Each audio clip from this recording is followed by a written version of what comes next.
हरे कृष्ण कृष्ण कृष्ण हरे हरे, हरे राम राम राम हरे हरे, हरे कृष्ण कृष्ण कृष्ण हरे हरे, हरे राम राम राम हरे हरे। ओम अज्ञानतिमिरान्धस्य ज्ञानाञ्जनशलाकया चक्षुरुन्मिलितं येन तस्मै श्रीगुरवे नमः। श्रीचैतन्यमनोभीष्टं स्थापितं येन भूतले स्वयं रूपकदा मह्यं ददाति स्वपदान्तिकम्।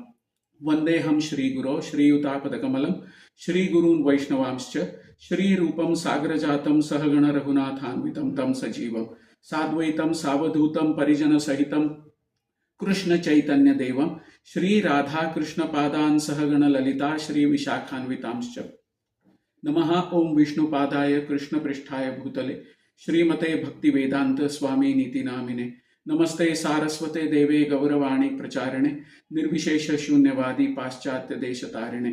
जय श्री कृष्ण चैतन्य प्रभु नित्यानंद श्री अद्वैत गदाधर श्रीवासादि गौर भक्त वृंद। हे कृष्ण करुणा सिंधु दीनबंधु जगतपते गोपेश गोपिका कांत राधाकांत नमोस्तुते।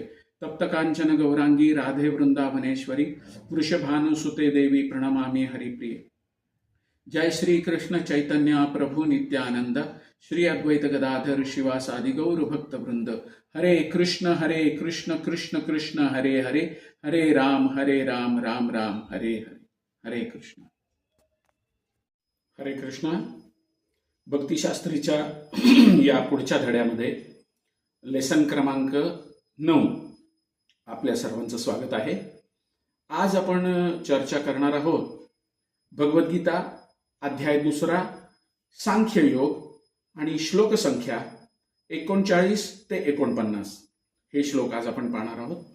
आणि त्याचबरोबर क्लोजबुक एक्झाम तयारी प्रश्न क्रमांक 24, 25, 26 आणि 27 हे पाहणार आहोत। टॉपिकचं शीर्षक आहे कर्मयोग आणि बुद्धियोग। तर या धड्यामध्ये कुठल्याही प्रकारच्या उपमा या अभ्यासासाठी नाहीयेत, अॅनॉलॉजीज। तर क्लोजबुक एक्झाम तयारी प्रश्न क्रमांक 20 ते 23 हे आपण मागच्या धड्यामध्ये पाहिलेले आहेत। तर पुढच्या प्रश्नांची उत्तरं यावेळेस आपण चर्चा करायची आहे। तर 24, 25, 26 आणि 27 हे प्रश्न आपण पाहणार आहोत। तर 24वा प्रश्न आहे की प्रत्यवायो न विद्यते या शब्दाचा अर्थ काय आहे, आणि याचं उत्तर तुम्हाला 40व्या श्लोकात मिळणार आहे। त्याच्यानंतर 25वा श्लोक असा आहे ज्याच्यामध्ये विचारलंय व्यवसायात्मिका बुद्धी या शब्दाचा अर्थ काय आहे। 41व्या श्लोकात याचं उत्तर तुम्हाला मिळेल। 26 वेदांमध्ये मुख्यत्वे कशाचे वर्णन करतात, तर याचं उत्तर तुम्हाला 45व्या श्लोकात मिळेल। आणि 27वा प्रश्न आहे वैदिक संस्कृतीचा मूळ उद्देश कशा रीतीने साध्य होतो, आणि याचं उत्तर तुम्हाला 46व्या श्लोकात मिळेल। तर या पद्धतीने हे 4ही प्रश्न तुम्ही त्याची उत्तरं शोधून तयार ठेवायची आहेत। आणि आज आपण पाहणार आहोत आजपासून श्लोक संख्या 39 पासून सुरुवात करूया। एषां ते विहिता सांख्ये बुद्धिर्योगे त्विमां शृणु बुद्ध्या युक्तो यया पार्थ कर्मबंधम प्रहास्यसि। तर वैयक्तिक अनुप्रयोग म्हणजे ज्याला अंडरस्टँडिंग म्हटलं जातं, तर त्याबद्दल काही मुद्दे आपण चर्चा करूया। भगवान श्रीकृष्ण याला बुद्धियोग किंवा कर्मयोग युक्त होऊन कसं कार्य करावं याबद्दल अर्जुनाला ते सांगतील। म्हणजे दुसऱ्याच शब्दात सांगायचं झालं तर केवळ भगवंतांच्या संतुष्टीकरिता भक्तियोगाचं आचरण कसं करायचं याबद्दल भगवान श्रीकृष्ण हे अर्जुनाला सांगणार आहेत। त्याचबरोबर जो भगवंतांच्या भक्तिमय किंवा दिव्य प्रेममयी सेवेमध्ये म्हणजे दुसऱ्या शब्दात कृष्ण भावनेमध्ये स्थित झालेला आहे, त्यालाच भगवंतांच्या विशेष कृपेमुळे या बुद्धियोगाची प्राप्ती होऊ शकते। यासाठीच भगवंत असं सांगतायत की जे दिव्य प्रेमामुळे भगवत भक्तीमध्ये नित्य रममाण होतात त्यांनाच फक्त भक्तिमय अशा प्रेमाचं शुद्ध ज्ञान भगवान प्रदान करतात. या प्रकारे काय होतं तर भक्त सहजरित्या नित्य आनंदमयी अशा भगवत कर्माची प्राप्ती करू शकतात, अन्यथा हे शक्य नाही. अजून एक मुद्दा यातनं असा उपस्थित होतो की अशा दिव्य कार्यांमुळे भगवत कृपेने एखाद्याला आपोआप या ज्ञानाची प्राप्ती होते, कारण हे दिव्य ज्ञान आहे. आणि यामुळे ज्ञानप्राप्तीसाठी त्याला अतिरिक्त असे प्रयास न करता सुद्धा तो जीवनाच्या अंतिम क्षणानंतर मुक्त होऊ शकतो. हा ह्याच्यातला ॲडव्हान्टेज आहे. तर हे अंडरस्टँडिंग आपल्याला या श्लोकातनं प्राप्त करायचं आहे. आता आपण पाहूया की या संदर्भामध्ये भगवद्गीतेचा एक ॲडिशनल रेफरन्स देण्यात आलेला आहे, 10वा अध्याय 10वा श्लोक. तर त्याच्यात असं सांगण्यात आलंय, कर्मयोग म्हणजे काय तर जेव्हा मनुष्याला जीवनाच्या अंतिम ध्येयाचं ज्ञान असतं पण तो कर्मफलात आसक्त असतो, तेव्हा त्याला कर्मयोगी म्हटलं जातं. आणि आपण पाहू सांख्ययोग म्हणजे काय तर सांख्ययोग म्हणजे जीवात्म्याच्या स्वरूप स्थितीची माहिती सांगणारं जे तत्वज्ञान आहे ते तत्वज्ञान म्हणजे सांख्य तत्वज्ञान. म्हणजे भौतिक मूलतत्व जी आहे त्यांचा विश्लेषणात्मक अभ्यास करणे. थोडक्यामध्ये महत्त्वामध्ये जी 24 तत्व येतात त्यांचा अभ्यास करणे. त्यानंतर येतो ज्ञानयोग. आता ज्ञानयोग म्हणजे काय, जेव्हा जीवात्मा हे जाणतो की श्रीकृष्ण हेच परमलक्ष्य आहेत, परंतु श्रीकृष्णांना जाणण्यासाठी तो ज्ञानाचा आधार घेण्यात आनंद मानतो, त्याला ज्ञानयोगी म्हटलं जातं. त्यानंतर येतो बुद्धियोग. म्हणजेच काय तर पूर्ण ज्ञान आणि पूर्ण आनंदयुक्त कृष्ण भावनेमध्ये कार्य करणे. आणि त्यानंतर येतो भक्तियोग. श्रीकृष्ण हेच एकमेव ध्येय आहेत आणि कृष्ण भावना आणि भक्तियोगाद्वारे श्रीकृष्णांचा जो पूर्णपणे आश्रय घेतो त्याला भक्तियोगी म्हटलं जातं. तर अशा प्रकारे वेगवेगळ्या प्रकारचे योग आपण पाहिले. तर हे योग आपण अभ्यास करायचे आहेत. पुढचा श्लोक पाहूया आपण, 40वा श्लोक. 40वा श्लोक. नेहाभिक्रमनाशोस्ति प्रत्यवायो न विद्यते स्वल्पमप्यस्य धर्मस्य त्रायते महतो भयात. ह्याच्यामध्ये काही मुद्दे. कृष्ण भावना भावित कर्म किंवा इंद्रिय तृप्तीची अपेक्षा न ठेवता श्रीकृष्णांप्रित्यर्थ केलेलं कर्म जे आहे हे दिव्य गुणयुक्त कर्म आहे. प्रारंभी म्हणजे सुरुवातीला जरी कर्म अत्यल्प असलं तरी यामध्ये कोणतंही विघ्न येत नाही आणि अशा अत्यल्प कर्माचा कधी नाशही होत नाही.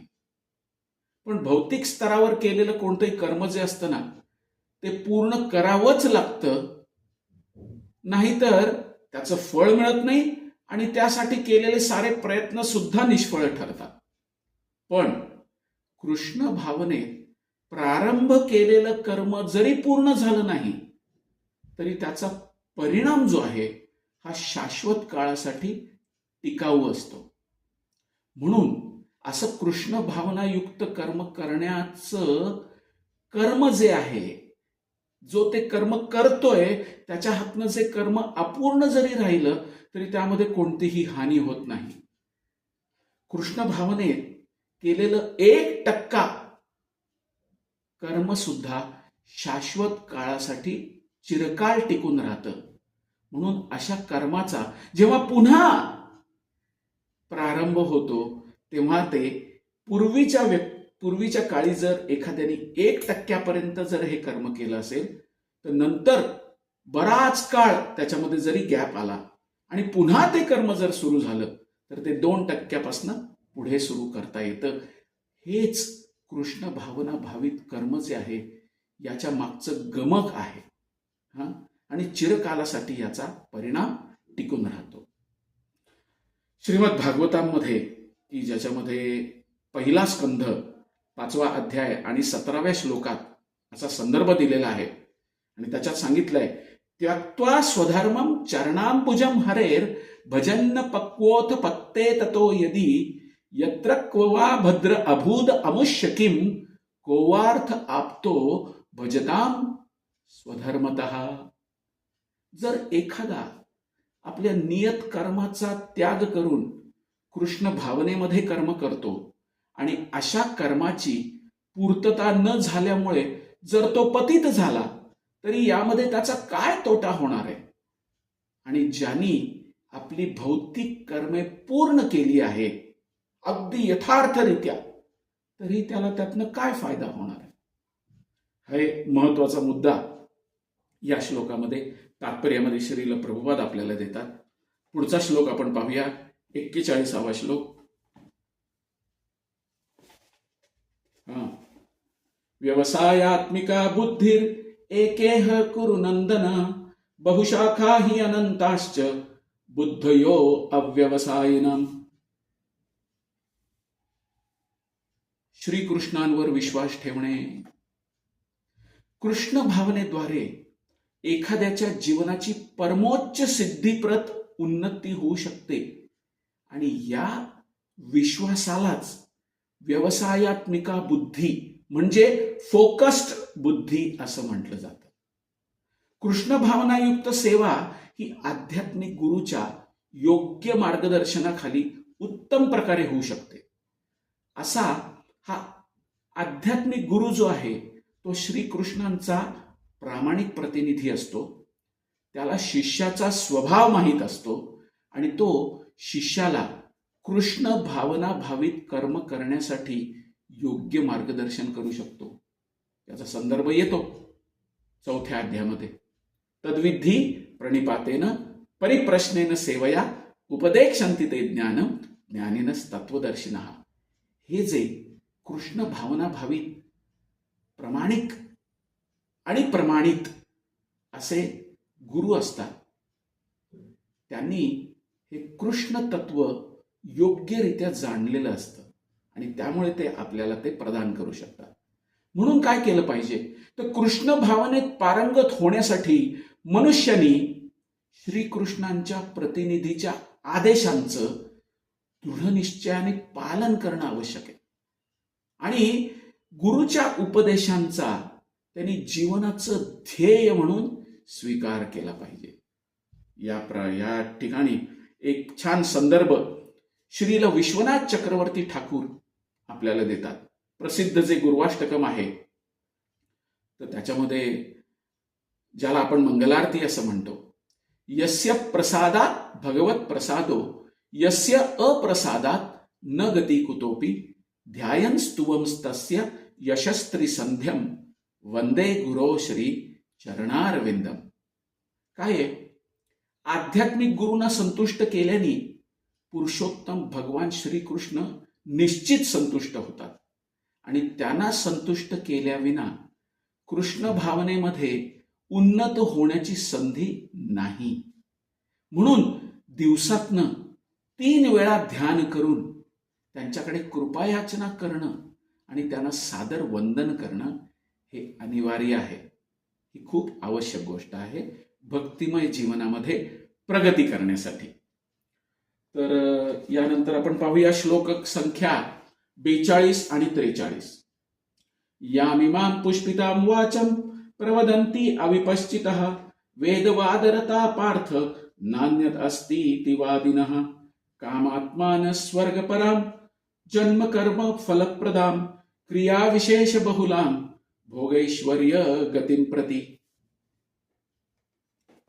काय, सामान्यतः लोक हे बुद्धिमान नसतात आणि अज्ञानामुळे ते वेदांमध्ये सांगितलेल्या कर्मकांड हा जो सेक्शन आहे किंवा जो विभाग आहे त्या भागातल्या सकाम कर्मांवर अत्यंत आसक्त होतात. काय केल्यानंतर काय फळ मिळेल, काय केलं की काय प्राप्त होईल. तर वेदांमधल्या कर्मकांड सेक्शनमध्ये असं सांगण्यात आलंय, अपाम सोपमामृता अभुम आणि अक्षय्य मुहैवै चातुर्मस्य याजिनः सुकृतं भवती. जे चातुर्मासाचं पालन करतात ते अमर आणि सदैव आनंदी होण्यासाठी सोमरस पान करण्यास पात्र ठरतात. आता हा जो सेक्शन आहे कर्मकांड सेक्शन, याच्यावर काय करायचं तुमच्यासाठी होमवर्क आहे. तर तुम्ही ग्रुप डिस्कशन करायचंय आणि भगवान श्रीकृष्णांना या श्लोकातनं काय सुचवायचंय हे तुम्ही तुमच्या शब्दात याची एक फुलस्केप पानावर उत्तर लिहून तयार ठेवायचंय. तर हा तुमच्यासाठी होमवर्क पण राहील. आणि पाहूया पुढचा श्लोक. पुढचा श्लोक आहे भोगेश्वर्य प्रसक्तानां तया अपरुत चेतसां व्यवसायात्मिका बुद्धिर समाधौ न विधीयते. भौतिक इंद्रिय तृप्तीमध्ये स्वारस्य असणाऱ्या आणि क्षणभंगूर गोष्टींनी मोहग्रस्त झालेल्या लोकांना समाधी स्तरापर्यंत प्रगती करणं हे कधीही शक्य होत नाही. भौतिक प्रकृतीच्या योजनांमुळे असे लोक जे असतात ना, ते कमी अधिक प्रमाणात अपयशी ठरतात. योगांमध्ये सांगितलेलं आहे की अष्टांग योग नावाचा जो प्रकार आहे, तर त्याच्यामध्ये यम, नियम, आसन, प्राणायाम, प्रत्याहार, धारणा, ध्यान आणि समाधी असे वेगवेगळे स्तर सांगण्यात आलेले आहेत. पण दुर्दैवाने भौतिक इंद्रिय तृप्तीमध्ये स्वारस्य असणारी जी लोक असतात ना, ते जास्तीत जास्त यम, नियम, आसन आणि प्राणायाम इथपर्यंतच प्रगती करू शकतात. कारण इथपर्यंत प्रगती केल्यानंतर त्यांना काही ना काही सिद्धी प्राप्त होतात आणि या सिद्धींचा वापर करून ते सामान्य जनतेला त्यांच्याकडे ओढतात आणि त्यांना सांगतात, मी तुम्हाला आसनं शिकवतो, मी तुम्हाला प्राणायाम कसा करायचा ते शिकवतो, माझ्याकडे या आणि कृपया मला पैसे द्या. म्हणजे जे मी तुम्हाला शिकवीन त्याबद्दल फी माझी आहे, ती फी मला द्या. आणि त्यातनं त्यांना प्रचंड प्रमाणामध्ये पैसे मिळायला सुरुवात होते. आणि त्यामुळे पुढचे जे स्तर आहेत, धारणा, ध्यान, समाधी, इथपर्यंत हे लोक पोचू शकत नाही, आधीच अडकून जातात. कारण भौतिक प्रकृतीच्या योजनेमुळे ते अपयशी होतात. पैसे त्यांना भरपूर मिळतात, पण त्यांना योगाची खरी पूर्णता कशात आहे हे कधीच कळत नाही. तर भगवान भगवद्गीतेत सांगतात, योगिनाम अपि सर्वेषां मद्गतेन अंतरात्मना श्रद्धावान भजते यो माम समयुक्त तमोमतः. या स्तरापर्यंत हे असे भौतिक गोष्टींमध्ये स्वारस्य असणारे कधीही प्रगती करू शकत नाही. तर यासाठी एक पर्सनल ऍप्लिकेशन मुद्दा जो आहे, तर तो आपण चर्चा करायचा आहे. हा तसं बघायला गेलं तर गोपनीय विषय आहे, म्हणजे सिक्रेट आहे. तर यासाठी काय करायचंय की आपण एक अभ्यास करायचा आहे, घरी होमवर्क आहे आपल्यासाठी, की कृष्ण भावनेचं पालन करून मला जीवनाची सर्वोच्च गती प्राप्त होईल का नाही होणार याची तुम्हाला किती खात्री आहे हे तुम्ही तुमच्या शब्दात एका फुलस्केपवर लिहायचंय. दुसरा, त्याच्यात बरोबर दुसऱ्या अध्यायातला 44वा श्लोक हा तुम्ही रेफर करायचा आहे आणि या अनुषंगाने भौतिक जीवनात माझं कशा पद्धतीने पतन होण्याची शक्यता आहे, म्हणजेच माया माझ्या कुठल्या कमकुवत बाजूनी माझ्यावर आघात करून मला या मार्गावरून पथभ्रष्ट करू शकते, याचंही उत्तर तुम्ही तुमच्या शब्दात लिहायचंय. आणि हे उत्तर तुम्ही तुमच्या खाजगी डायरीमध्ये लिहायचं आहे. आणि एक काळ गेल्यानंतर, म्हणजे 5 वर्ष 10 वर्ष काळ लोटल्यानंतर पुन्हा हा कागद काढायचा आहे आणि हे उत्तर ताडून बघायचंय. आणि त्याच्याने आपल्याला काय कळेल की मी मायेच्या अधीन होतोय का मी कृष्ण भावनेमध्ये प्रगती करतोय. तर हा एक बॅरोमीटर तुमच्यासाठी राहील. तुम्ही हा होमवर्क करायचा आहे आणि तुमच्या खासगी डायरीमध्ये याची नोंद करून ठेवायची. पुढचा श्लोक पाहूया, 45वा. त्रैगुण्य विषया वेदा निस्त्रैगुण्यो भवार्जुनो निर्द्वंद्वो नित्य सत्वस्थो निर्योगक्षेम आत्मवान. काय आहे की ही थीम आहे, ही की थीम वर्स आहे. आणि ह्याच्यामध्ये असं सांगण्यात आलंय की जोपर्यंत भौतिक शरीराचं अस्तित्व आहे तोपर्यंत भौतिक गुणांच्या क्रिया आणि प्रतिक्रिया या घडतच राहणार आहेत. ह्याच्यामध्ये काही सुटका नाहीये. सुख किंवा दुःख, शीत किंवा उष्ण, ही सगळी जी द्वंद्व आहेत, या द्वंद्वातनं मनुष्याने सहनशील होण्यास शिकलं पाहिजे, किंबहुना ती सहन करण्यासाठी आपण तयार झालं पाहिजे. आणि अशा द्वंद्वांना सहन करून लाभ किंवा हानी ह्याची जी चिंता आपल्याला कायम लागून राहिलेली ना, त्या काळजीतनं किंवा चिंतेतनं पूर्णपणे मुक्त व्हायचंय. आणि जेव्हा मनुष्य पूर्णतया श्रीकृष्णांच्या इच्छेवर अवलंबून राहून पूर्णपणे कृष्ण भावना भावित होतो, तेव्हा तो या दिव्य आणि आध्यात्मिक स्तराची प्राप्ती करू शकतो. आता या अगोदर अर्जुन काय करतोय तर श्रीकृष्णांना कुलधर्मांच्या रूढींचा नाश कशा पद्धतीने होईल हे कृष्णांना सांगण्याचा प्रयत्न करतोय पहिल्या अध्यायामध्ये.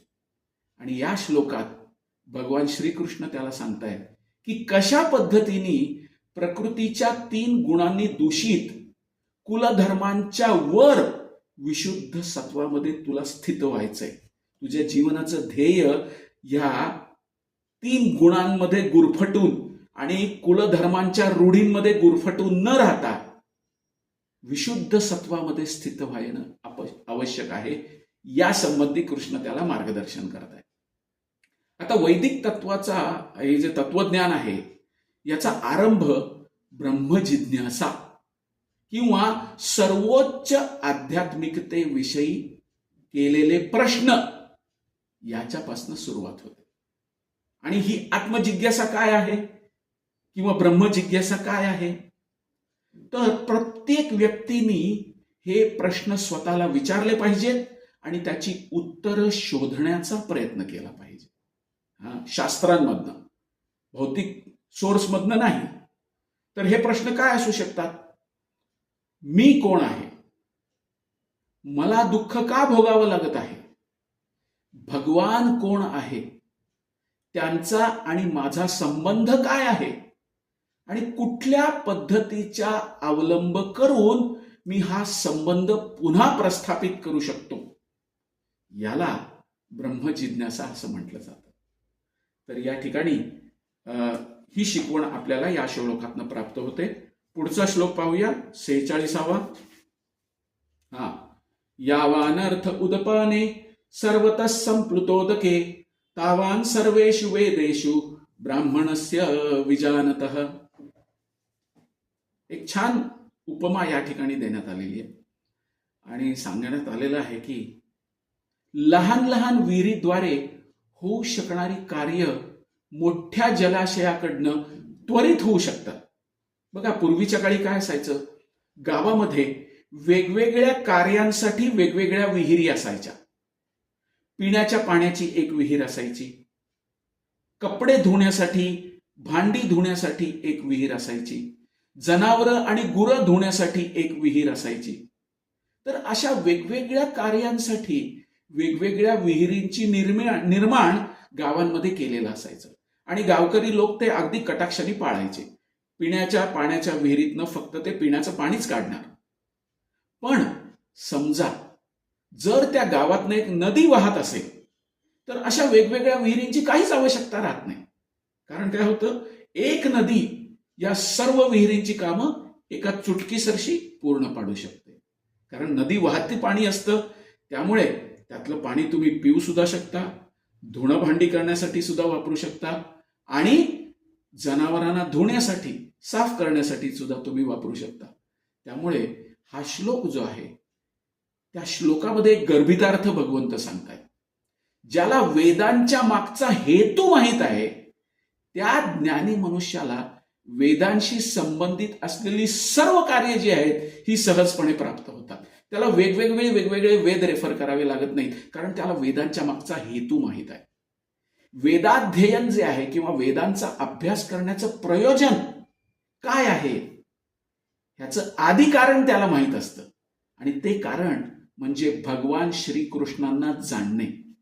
वेदांचा अभ्यास का करायचा? वेगवेगळे वेद आहेत, त्या वेदांचा अभ्यास का करायचा? तर या सर्वांचं एकच कारण आहे, श्रीकृष्ण यांना जाणण्याचा प्रयत्न करणे. तर सर्वसामान्य मनुष्य असतो त्याला या युगामध्ये वैदिक कर्मकांडातल्या सर्व विधिविधानांचं पालन करणं काही शक्य होत नाही, आणि तसंच संपूर्ण वेदांत सूत्र उपनिषदांचं अध्ययन करणं सुद्धा त्याला शक्य होत नाही. वैदिक विधिविधानांचं प्रत्यक्ष पालन करण्यासाठी खूप प्रमाणावर शक्ती, काळ, ज्ञान, पैसा, साधन सामग्री यांची आवश्यकता असते. त्यामुळे या युगामध्ये वेदाध्ययन करणं हे क्वचित शक्य होतं, बहुधा हे अशक्यच आहे. म्हणून पतित जीवांचे उद्धारक भगवान श्रीकृष्ण या कलियुगामध्ये चैतन्य महाप्रभू यांच्या रूपात आले, आणि त्यांनी सांगितलं, भगवंतांच्या पवित्र नावाचं स्मरण केल्याने वैदिक संस्कृतीचा मूळ उद्देश आहे ना तो खऱ्या अर्थाने साध्य होतो. आणि पवित्र नावाचं स्मरण म्हणजे हरे कृष्ण कृष्ण कृष्ण हरे हरे, हरे राम राम राम हरे हरे या महामंत्राचं सतत कीर्तन करणे. आणि या संदर्भामध्ये एक छान श्रीमद भागवतम मधला रेफरन्स आपण पाहूया. 3रा स्कंध 33वा अध्याय आणि 7वा श्लोक. यात सांगितलंय, अहो बतश्वपचतो गरीयान यज्जिह्वाग्रे वर्तते नाम तुभ्यम ते पुस्तपस्ते जुहूस्नस्तुरार्या ब्रह्मानुचूर्णा गृणंती येते. याचा अर्थ असा आहे, हे भगवान श्रीकृष्ण, जो मनुष्य तुमच्या पवित्र नावाचं कीर्तन किंवा स्मरण करत आहे तो जरी चांडाळासारख्या श्वपचतो म्हणजे कुत्र्याचं मांस भक्षण करणाऱ्या नीच कुळात जरी जन्मलेला असला तरी तो आत्मसाक्षात्काराच्या सर्वोच्च अवस्थेत स्थित आहे. अशा मनुष्याचे वैदिक विधिविधानानुसार सर्व प्रकारचे यज्ञ आणि तप हे पूर्वीच संपन्न झालेले आहेत असं समजलं पाहिजे, आणि सर्व तीर्थस्थळांमध्ये अनेक वेळा स्नान करून त्यांनी वेदांचं अध्ययन केलेलं असलं पाहिजे याची शाश्वती देता येते. आणि असा मनुष्य आर्यवंशीयांमध्ये सर्वोत्तम समजला जातो. आपल्यासारख्यांसाठी किती धीराची गोष्ट आहे. आता आपण काय करायचंय तर श्रील प्रभुपाद जे आहेत आपल्या संस्थेचे संस्थापक आचार्य, यांनी इस्कॉन या संस्थेची 7 उद्दिष्ट आपल्यासाठी लिहून ठेवलेली आहे. तर ती उद्दिष्ट आपण समजून घ्यायची. ती उद्दिष्ट जर आपण समजली तर हा श्लोक जो आहे तो यथार्थ रीतीने आपण समजू शकतो. प्रभुपादांचं मूड आणि मिशन, प्रभुपादांचा काय मूड आहे भक्तांची सेवा करण्याचा, ते आपण या इस्कॉनची जी 7 उद्दिष्ट आहेत, 7 पर्पजेस ऑफ इस्कॉन, ही आपण समजून घेऊया. तर त्याच्यामध्ये पहिला उद्दिष्ट असं आहे की जीवनातल्या मूल्यांचं असंतुलन रोखण्यासाठी आणि जगातील वास्तविक ऐक्य आणि शांती प्राप्त करण्यासाठी मोठ्या प्रमाणात समाजामध्ये आध्यात्मिक ज्ञानाचा प्रसार करणं आणि सर्व लोकांना आध्यात्मिक जीवनाचं तंत्र जे आहे, टेक्निक जे आहे ते शिकवणं, हा पहिला इस्कॉनचं उद्दिष्ट आहे. त्यानंतर भगवद्गीता आणि श्रीमद भागवतम मध्ये प्रकट केल्याप्रमाणे भगवान श्रीकृष्णांच्या चेतनेचा आणि त्यांच्या नावाचा संपूर्ण विश्वभर प्रसार आणि प्रचार करणं. त्याचबरोबर 3रं उद्दिष्ट आहे समाजातल्या सदस्यांना कृष्णाजवळ एकत्र आणून आणि अशा प्रकारे सदस्यांमध्ये आणि मानवतेमध्ये ही कल्पना विकसित करणे की प्रत्येक आत्मा परमात्म्याच्या सर्वोच्च व्यक्तिमत्वाचा भाग आहे, यासाठी प्रयत्न करणे. त्याचबरोबर चौथं उद्दिष्ट सर्व लोकांना संकीर्तन चळवळ शिकवायची, म्हणजे हरे कृष्ण महामंत्राचा जप करण्याची ही जी चळवळ आहे ती शिकवायची. त्यासाठी त्यांना प्रोत्साहित करायचं. भगवान श्रीकृष्णांच्या पवित्र नावाचा एकत्रितपणे जप करायचा आणि भगवान श्री चैतन्य महाप्रभूंची जी शिकवण आहे, टीचिंग्स ऑफ लॉर्ड चैतन्य, ही प्रकट करायची. हा चौथं उद्दिष्ट आहे. पाचवं उद्दिष्ट असं आहे, या संस्थेतल्या सदस्यांसाठी आणि समाजासाठी मोठ्या प्रमाणात धार्मिक स्थळांचं निर्माण कार्य करायचं. ही पवित्र स्थळं ईश्वराची लीला स्थळं आहेत आणि ईश्वराला ती समर्पित असतील. आणि त्याचबरोबर सहावं उद्दिष्ट हे आहे की एक सोपी आणि नैसर्गिक जीवनशैली शिकवण्याच्या उद्देशाने संस्थेतल्या सदस्यांना एकत्र आणणे. आणि त्याचबरोबर सातवं उद्दिष्ट हे आहे की ही सर्व वरील दिलेली उद्दिष्ट आहेत ना, ही साध्य करण्याच्या उद्देशाने रेग्युलर टाइम फ्रेमवर नियतकालिक, मासिक, पुस्तकं आणि इतर लेखन प्रकाशित करायचं आणि संपूर्ण जगभर याचं वितरण करायचं, बुक डिस्ट्रीब्युशन. तर ही इस्कॉनची 7 उद्दिष्ट आहेत.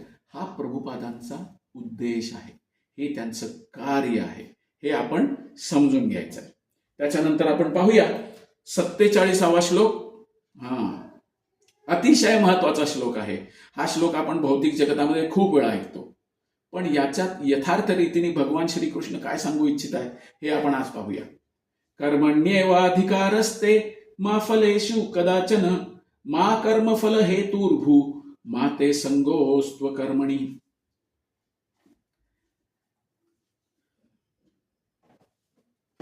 याच्यामध्ये भगवान श्रीकृष्णांनी अर्जुनाला फळाची आशा न धरता एक कर्तव्याची बाब समजून युद्ध करण्यासाठी प्रेरित केलेलं आहे.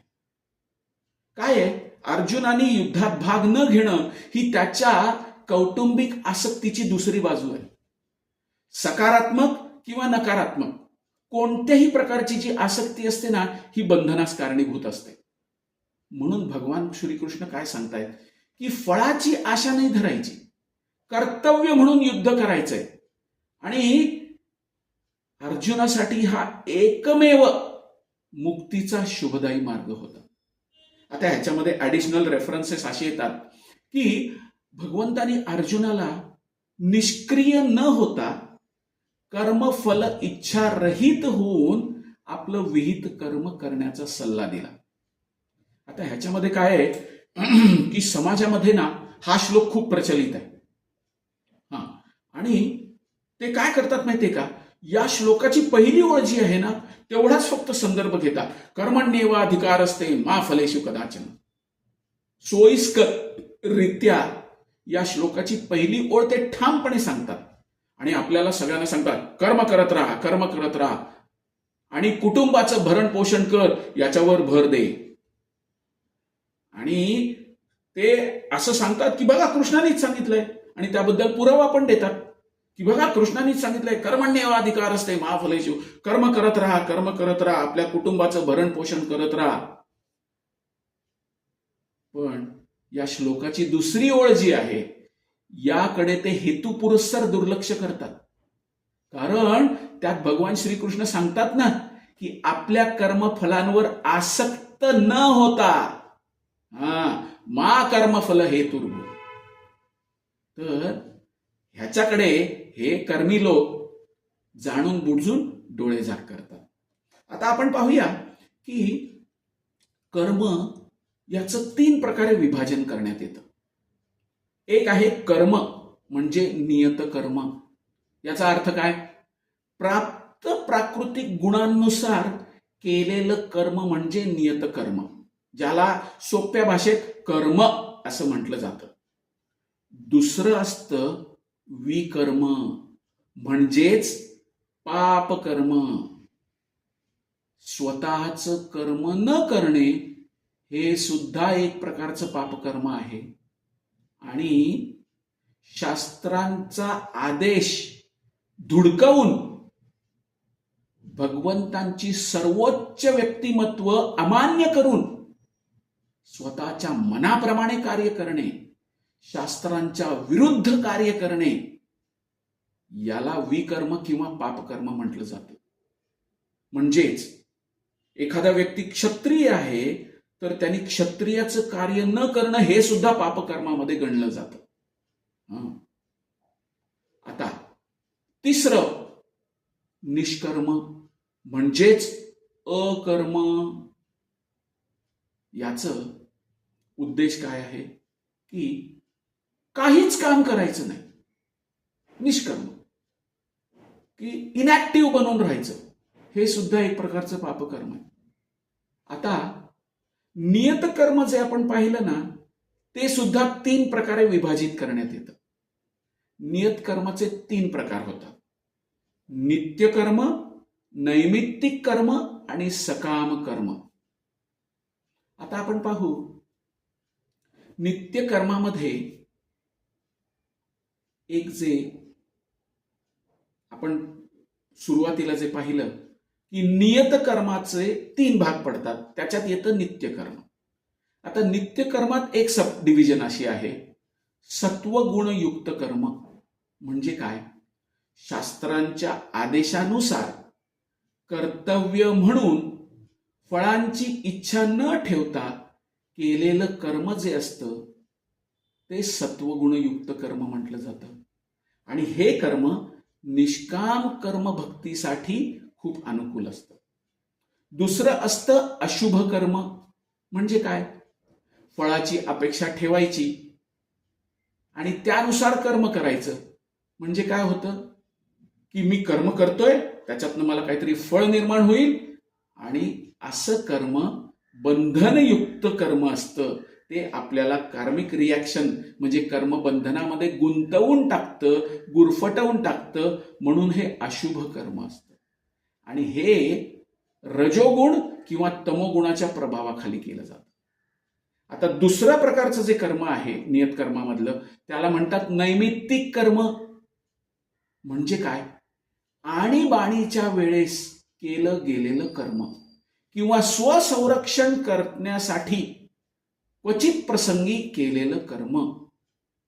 म्हणजे एखादा साप आपल्यावर धावून आला तर आपण कसं स्वतःचं संरक्षण करणार? त्यावेळेस आपण पाहणार नाही हे माझं नित्य कर्म आहे का नैमित्तिक कर्म आहे, काय कुठल्या प्रकारचं कर्म आहे. तर त्यावेळेस आपण काय करणार? इन्स्टंट रिॲक्शन येणार आपल्या हातनं आणि आपण त्या सापापासून आपली सुटका करून घेणार. त्यासाठी आपल्या हातनं जे काही कर्म होणार त्याला म्हटलं जातं नैमित्तिक कर्म. आणि त्यानंतर येतं सकाम कर्म. स्वतःच्या इंद्रिय तृप्तीसाठी काहीतरी हेतू ठेवून केलेलं कर्म. आता हे जरी सकारात्मक कर्म जरी असलं, पॉझिटिव्ह ऍक्टिव्हिटी जरी असली, तरीही ते बंधन निर्माण करतं. तर अशा प्रकारच्या कर्मात, मग हे झालं कर्माचा ब्रॉड पर्स्पेक्टिव्ह. माझी विनंती राहील, तुम्हाला पुन्हा एकदा हा टॉपिक तुम्ही वाचा किंवा भगवद्गीतेचं श्रील प्रभुपादांचं तात्पर्य वाचा. आता निष्कर्ष काय काढायचा? तर शास्त्रांच्या आदेशानुसार कर्तव्य म्हणून फलेच्छा विरहित निष्काम भावाने केलेलं कर्म निसंशयपणे मनुष्याला मोक्षाच्या मार्गावर घेऊन जातं. आणि सकारात्मक किंवा नकारात्मक कोणत्याही प्रकारची आसक्ती ठेवून केलेलं कर्म हे बंधनास कारणीभूत ठरतं. आणि तिसरा मुद्दा, विकर्म किंवा पापकर्म किंवा निष्कर्म, इनॅक्टिव्ह, ही सुद्धा दोन्ही पापमय कर्म आहे. तर हा आपण काढलेला निष्कर्ष आहे. आता ह्याच्यात आपण काय करूया की थोडंसं डीप अंडरस्टँडिंग पाहूया. कसं आहे डीप अंडरस्टँडिंग? असं आहे, आपण परीक्षा देतो तेव्हा आपलं काहीतरी ध्येय असतं. काय ध्येय असतं? मला ग्रॅज्युएट व्हायचंय, मला 10वी पास व्हायचंय, मला 12वी पास व्हायचंय, मला ग्रॅज्युएट व्हायचंय, किंवा मला डिग्री पाहिजे, पदवी पाहिजे. हे झालं आपलं ध्येय. पण यासाठी एक गोष्ट आपण पाळली पाहिजे, निकालापासून अनासक्त राहायचं. ध्येयापासून अनासक्त नाही राहायचं. काय आहे, रिझल्ट किंवा ज्याला निकाल असं म्हटलं जातं तो 2 शर्तींवर असू शकतो, पास किंवा नापास. बरोबर आहे का नाही? निकाल एकच त्याच्यातनं काहीतरी निघू शकतं, एक तर मी पास होईन किंवा नापास होईन. पण ध्येय आपलं काय आहे, अभ्यास करणं जर हे आपलं ध्येय असेल तर पास झालो काय किंवा नापास झालो काय याच्यावर आपलं कर्तव्य अवलंबून नसतं. का तर माझं ध्येय काय आहे, मला अभ्यास करायचा आहे, मला अभ्यास करायचा आहे. मग जर मी नापास झालो तर मी ध्येय सोडून देणार आहे का माझं? नाही सोडून देणार किंवा दिलं नाही पाहिजे. पास जरी झालो तरी माझं ध्येय काय आहे, अभ्यास करायचा आहे, अभ्यास करायचा आहे. भगवान कृष्ण सांगतात अभ्यास आहे ना तू कौंतेय. तर त्यामुळे निकालावर आपलं ध्येय अवलंबून असू राहू शकत नाही. निकाल काय, पास होईल किंवा नापास होईल. काय आहे, निकाल हा कर्म केल्यानंतर उत्पन्न होतो. आपण परीक्षा देतो, पेपर लिहितो, त्यानंतर निकाल उत्पन्न होतो. पण आपलं ध्येय जे असतं हे कर्म करायच्या अगोदरपासून निश्चित केलेलं असतं ना. आपण मला अभ्यास करायचा हे आधी निश्चित केलेलं असतं आणि निकाल कर्म केल्यानंतर उत्पन्न होतो. कळलं तुम्हाला ह्याच्या मागची भूमिका काय आहे ते? तर पास होईल किंवा नापास होईल हा एक रिझल्ट आहे. पण माझं ध्येय आहे अभ्यास करून डिग्री मिळवणं. मग नापास जरी झालो तरी आपण अभ्यास करणं सोडून दिलं नाही पाहिजे. आता कसं आहे की या संदर्भात एक छान उदाहरण श्रील प्रभुपाद देतात. लहान मूल असतं तर ते सुरुवातीला त्याला चालता येत नसतं, ते लोळतं, एका कुशीवरनं दुसऱ्या कुशीवर वळतं, मग हळूच कधीतरी गुडघ्यांवर असं हात टेकून उभं राहतं, उभं नाही राहत, गुडघ्यांवर बसतं, मग बसतं, त्यानंतर कुठल्या तरी गोष्टीचा आधार घेऊन उभं राहतं आणि उभं राहिल्यानंतर चालायसाठी प्रयत्न करतं.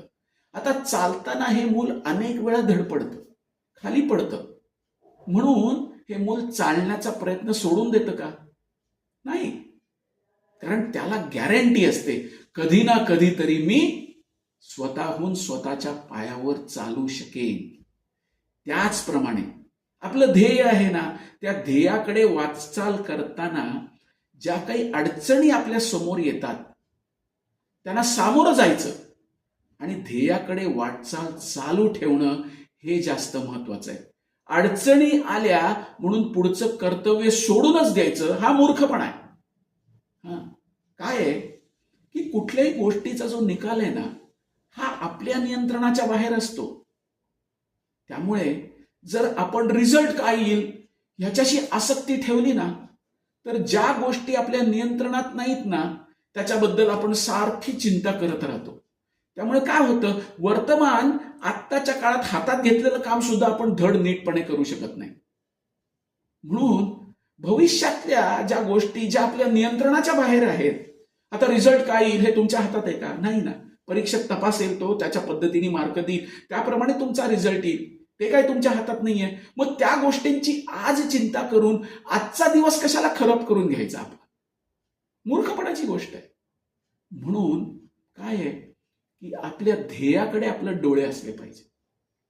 अभ्यास करायचा आहे, ग्रॅज्युएट व्हायचंय, निकाल काहीही होऊ दे, सगळ्या विषयात पास होऊ दे, सगळ्या विषयात नापास होऊ दे, काही विषयात पास होऊ दे, काही विषयात नापास होऊ दे, ह्याच्याशी मला काहीही घेणं देणं नाहीये. मला अभ्यास करायचा आहे, हे ध्येय. म्हणून भगवान श्रीकृष्ण इथे सांगतायत की तुझ्या ध्येयाकडे लक्ष ठेव. अडचणी येणार आहेत, भौतिक जगत आहे, पण त्या अडचणी आल्या म्हणून ध्येय सोडून बसू नकोस. तर हा एक अतिशय महत्वाचा मुद्दा या श्लोकातनं आपल्याला शिकायचा आहे. 47वा श्लोक हा अतिशय महत्वाचा आहे. तर तो आपण पाहिला आणि तो फेमस आहे. तर बाहेर भौतिक जगतामध्ये जे लोक अर्धकुकुट न्याय प्रमाणे फक्त पहिली ओळ पाहतात आणि दुसरी ओळ विसरून जातात, तर असं आपण करायचं नाही. तर पुढचा श्लोक पाहूया, 48वा श्लोक. योगस्थ कुरु कर्माणि संगम त्यक्त्वा धनंजय सिद्ध्या सिद्धो समो भूत्वा समत्वम योग उच्यते. काय आहे की पहिल्या पॅरेग्राफ मध्ये या श्लोकाच्या तात्पर्यामध्ये श्रील प्रभुपाद अतिशय छान मार्गदर्शन करतात. श्रीकृष्णांच्या आज्ञांचं पालन करणं हाच खरा योग आहे आणि याचंच पालन कृष्ण भावनामृत पद्धतीमध्ये केलं जातं. कृष्ण भावनामृताद्वारेच मनुष्य मी मालक आहे या स्वामित्वाच्या भावनेचा त्याग करू शकतो आणि मनुष्याने श्रीकृष्णांचा सेवक किंवा श्रीकृष्णांच्या सेवकांचा सेवक बनणं अत्यावश्यक आहे. आणि कृष्ण भावनेमध्ये कर्म करण्याचा हाच एकमेव योग्य मार्ग आहे आणि याच मार्गाद्वारे आपण योगयुक्त कर्म करू शकतो. That's all. या श्लोकातनं हा एक महत्वाचा मुद्दा श्रील प्रभुपाद आपल्याला सांगतायत. 49वा श्लोक पाहूया. दूरेण ह्यवरम कर्म बुद्धियोगात् धनंजय बुद्धौ शरणमन्विच्छः कृपणः फलहेतवः. काय आहे की आपण भगवंतांचे नित्य सेवक आहोत आणि आपल्या मूळ स्वरूपाला ज्यांनी वस्तुतः जाणलंय ना तो कृष्ण भावना भावित कर्मांव्यतिरिक्त इतर सर्व कर्मांचा त्याच क्षणी त्याग करतो. हा एक महत्वाचा मुद्दा या श्लोकातून आपल्याला कळतो. दूरेण ह्यवरम कर्म. भगवान कृष्ण असा सल्ला देतात की कृष्ण भावना भावित कर्मांव्यतिरिक्त जी सगळी निंद्य कर्म आहेत ना त्यांना तात्काळ या कर्मांना दूर कर आणि तात्काळ या कर्मांना सोडून दे.